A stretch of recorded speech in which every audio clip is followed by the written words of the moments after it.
Por supuesto, merced a mis subsidios secretos, de la Marca ha reunido un hermoso puñado de combatientes tan inescrupulosos como los que más, con los cuales se mantiene entre los bosques en condición tal que se ha convertido en un formidable enemigo tanto para el duque de Borgoña como para el obispo de Lieja. Solo le falta un territorio al que pueda llamar suyo, y habiendo una oportunidad de lograrlo mediante el matrimonio, pardiez. Pienso que hallará la manera de aprovecharla con tan solo una indirecta de mi parte, y entonces el duque de Borgoña tendrá en su costado una espina que ningún cirujano podrá arrancarle fácilmente. Cuando el jabalí de las Ardenas, proscrito en sus dominios, se vea fortalecido por la posesión de las tierras de aquella hermosa dama, sus castillos y su señorío, y a su alrededor los liegenses descontentos, dispuestos a nombrarlo su capitán y jefe, ¿qué piensa entonces Carlos en guerras con Francia? O mejor dicho, que bendiga a su buena estrella si Francia no le hace la guerra. ¿Te agrada el proyecto, Oliver? Ya lo creo, si se exceptúa la parte que entrega a aquella dama al jabalí de las Ardenas. A fe mía que, aparte de cierto aspecto exterior de galantería, Tristán, el preboste, sería un prometido mejor para ella. Hace un momento me proponías a maese Oliver, el barbero, pero ni el amigo Oliver ni el compadre Tristán, hombres excelentes para el consejo y la ejecución, están hechos de la madera con que se hacen los condes.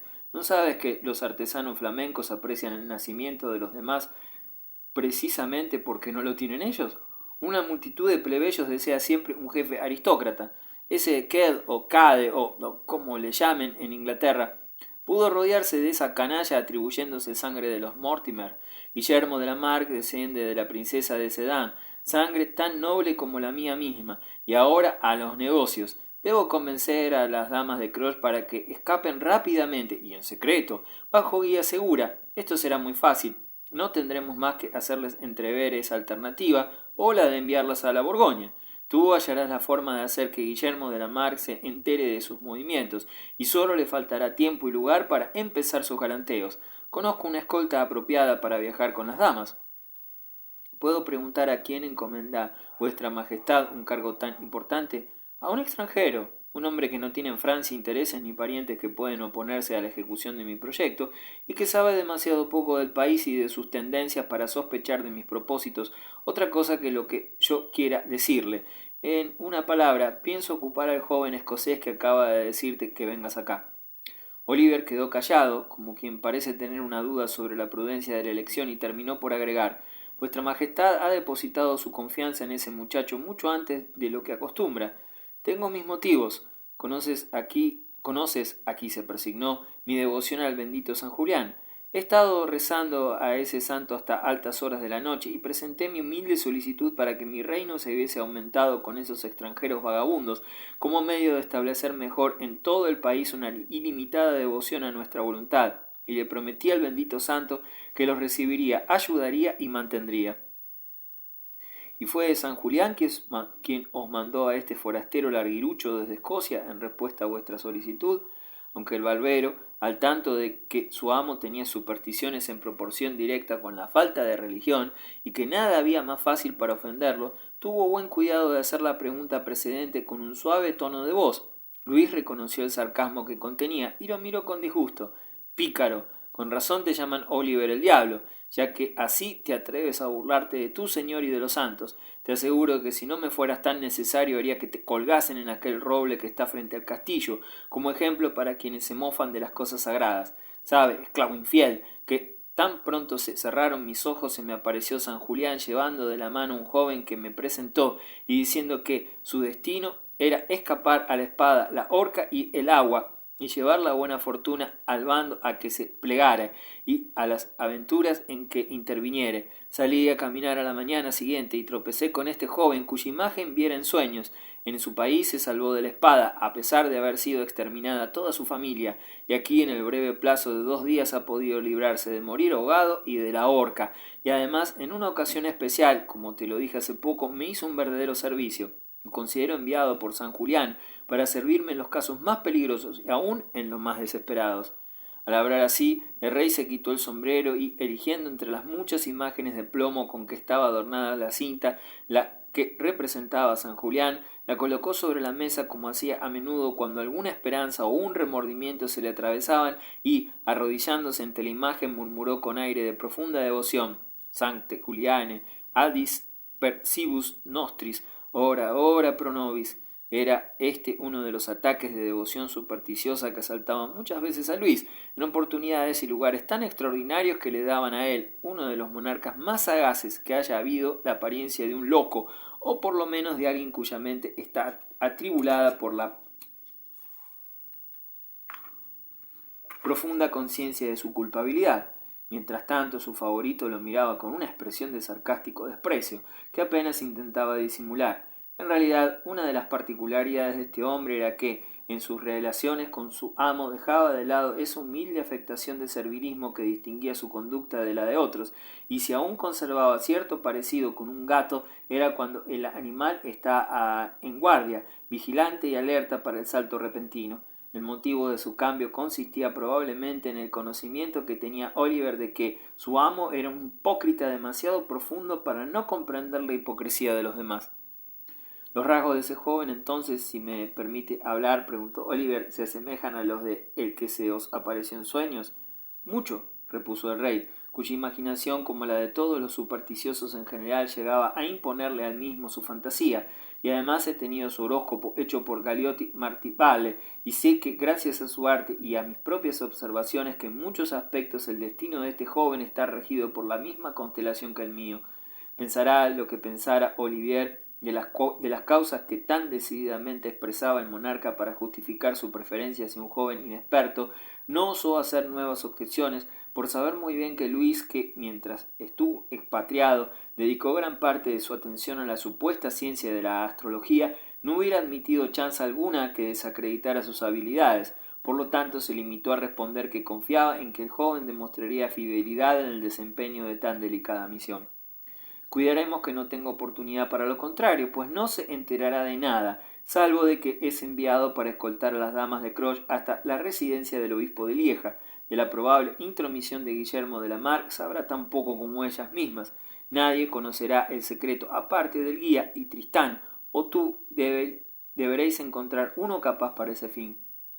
Pero en ese caso, y a juzgar por su país de origen y su aspecto, el joven empuñará las armas tan pronto como de la Marck se acerque y probablemente no escapará con tanta facilidad de ese jabalí como escapó de esta mañana. Si le dan muerte, repuso Luis con indiferencia, San Julián, bendito sea su nombre, me enviará otro para reemplazarlo. Importa tan poco que el mensajero muera después de haber desempeñado su mensaje, como que se rompa la botella después de haber bebido el vino. Pero debemos apurar la partida de las damas y luego convencer al conde de Crevecoeur que la misma se hizo sin nuestro conocimiento y que estábamos proyectando entregarlas a mi querido Primio cuando su súbita partida lo impidió. El conde es quizás demasiado inteligente y su amo demasiado lleno de prejuicios para creerlo. Virgen Santa, qué incredulidad sería esa en un cristiano. Pero, Oliver, tienen que creernos. Manifestaré en toda mi conducta hacia mi hermoso primo, el duque Carlos, una confianza tan ilimitada que tendría que ser peor que los infieles para no creer.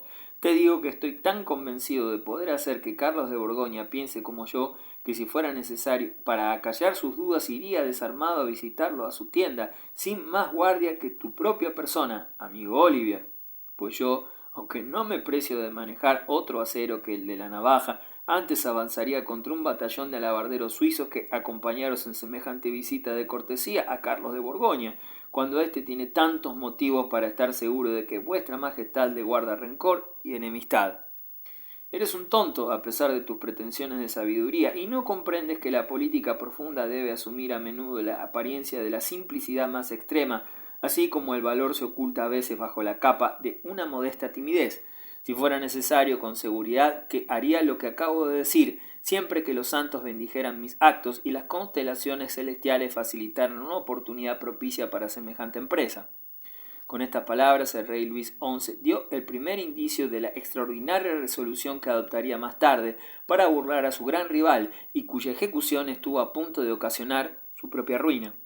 Se separó de su consejero y poco después fue hacia la habitación de las señoras de Croix. No tuvo necesidad de esforzarse mucho para convencerlas de que debían dejar la corte de Francia, tan pronto como les indicó que tal vez no estuviesen allí bien protegidas del duque de Borgoña. No fue en cambio tarea fácil inducirlas a que eligieran a Lieja como lugar de retiro. Pidieron y suplicaron que se la llevara a Bretaña o a Calais, donde bajo la protección del duque de Bretaña o el rey de Inglaterra podrían considerarse a salvo hasta que el soberano de Borgoña disminuyera su rigor hacia ellas. Pero ninguno de esos lugares convenía a los planes de Luis, quien finalmente consiguió convencerlas para que adoptaran el que coincidía con el de ellos. No podía discutirse el poder del obispo de Lieja para defenderlas, pues su dignidad eclesiástica le daba medios para proteger a las fugitivas contra todos los príncipes cristianos, en tanto que sus fuerzas terrenales, aunque no numerosas, parecían suficientes por lo menos para defender su persona y la de quien se pusiera bajo su protección. La dificultad estribaba en llegar con seguridad a la pequeña corte del obispo, pero Luis prometió tomar medidas para que así sucediera, haciendo circular la versión de que las damas de Croix habían escapado de Tours por la noche ante el temor de ser entregadas al enviado borgoñón y que iban en dirección a la Bretaña. Les prometió también facilitarles una escolta pequeña pero fiel y cartas a los comandantes de las ciudades y fortalezas por las cuales iban a pasar, con instrucciones de recurrir a todos los medios a su alcance para protegerlas y atenderlas en su viaje.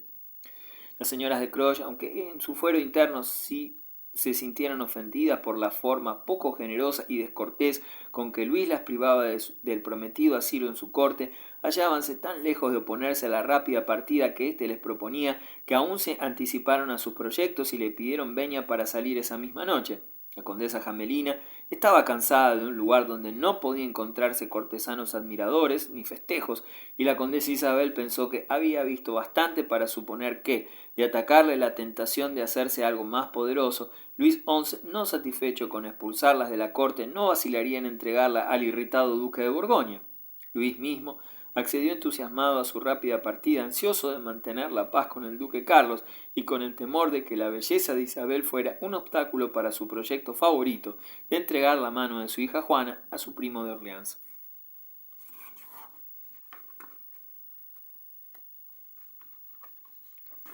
Capítulo 13. El astrólogo.